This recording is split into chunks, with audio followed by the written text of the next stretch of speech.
L'image que vous voyez actuellement n'est pas un faux. Elle n'a pas été générée par une intelligence artificielle, ni par un artiste moderne.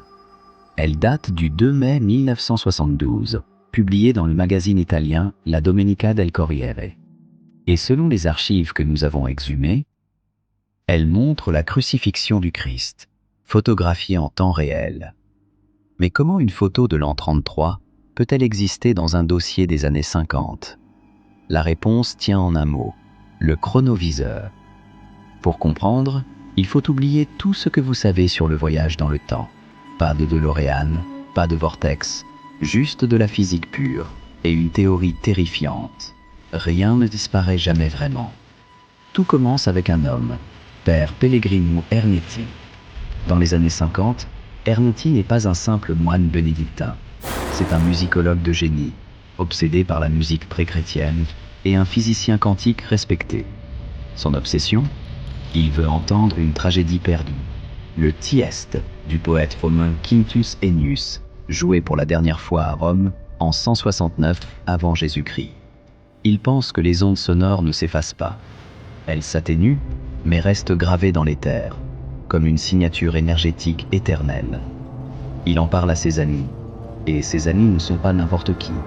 Il s'agit de Werner von Braun, l'ingénieur qui enverra l'homme sur la Lune, et Enrico Fermi, l'architecte de la bombe atomique et prix Nobel de physique. Ensemble, dans un laboratoire souterrain de Venise, puis au Vatican, ils vont tenter l'impossible, construire une machine capable de capter, filtrer et reconstituer ces ondes passées. Une télévision temporelle. La machine qu'ils construisent est un monstre de technologie analogique. Un assemblage complexe de métaux rares, d'antennes directionnelles et de tubes cathodiques capables de capter des fréquences inconnues. Le principe est le suivant. Chaque être humain laisse une trace électromagnétique unique, comme une carte d'identité vibratoire. Si vous réglez la machine sur cette fréquence précise, vous pouvez le suivre à travers le temps. Les premiers tests sont chaotiques. Ils captent d'abord des sons, des discours de Mussolini, des scènes de marché au XIXe siècle. Puis, ils remontent plus loin. En 1956, Ernetti affirme avoir réussi son pari initial.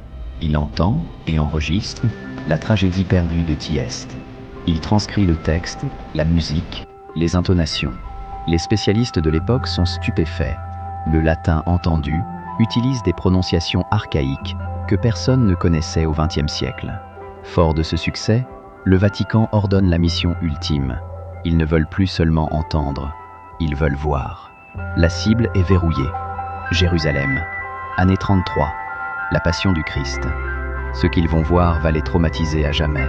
Ernetti raconte avoir vu la scène, puis le procès, et enfin, le calvaire. Il décrit une scène insoutenable, très loin des peintures propres et colorées de la Renaissance. Il voit la poussière, la sueur, le sang.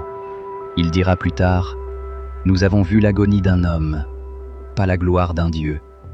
C'est à ce moment précis, figé par l'émotion, qu'Ernetti capture l'image que je vous ai montrée au début, ce visage tourné vers le ciel, la preuve ultime.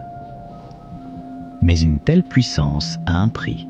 Si le Vatican peut voir le Christ, il peut aussi voir tout le reste. Les secrets des rois, les complots politiques, les crimes cachés et même votre vie privée. Le chronoviseur est l'arme d'espionnage absolue, une dictature parfaite où le passé n'est plus un refuge. Le pape Pie XII et les autorités politiques prennent peur. La machine est jugée trop dangereuse pour l'humanité. Selon Ernetti, le dispositif est démantelé, pièce par pièce. Les plans sont confisqués et scellés dans un coffre-fort du Vatican, dont seuls quelques cardinaux possèdent la clé. Ernetti reçoit l'ordre formel de se taire, sous peine d'excommunication. Mais l'histoire ne s'arrête pas là. En 1972, l'image fuite dans la presse. Le monde est sous le choc. Mais très vite, le doute s'installe. Des sceptiques découvrent qu'une sculpture en bois, réalisée par l'artiste espagnol Culo Valera, ressemble étrangement à la photo du chronoviseur. Est-ce qu'Ernetti a menti ? Ou est-ce que le Vatican a délibérément créé une fausse piste pour discréditer la vraie machine ? Ernetti est mort en 1994. Sur son lit de mort, face aux accusations de fraude, il a maintenu sa version. La machine a existé. Nous avons tout vu. Ils ont tout effacé. Aujourd'hui, une question demeure. Si la technologie existait déjà dans les années 50, où est-elle aujourd'hui? Pensez-vous vraiment qu'ils l'ont détruite? Ou l'ont-ils simplement améliorée, dans l'ombre, pour nous observer? Dites-moi en commentaire si vous pensez que cette technologie est réelle. Et n'oubliez pas de vous abonner à Nexus Archive. La vérité est ailleurs, mais nous la trouverons.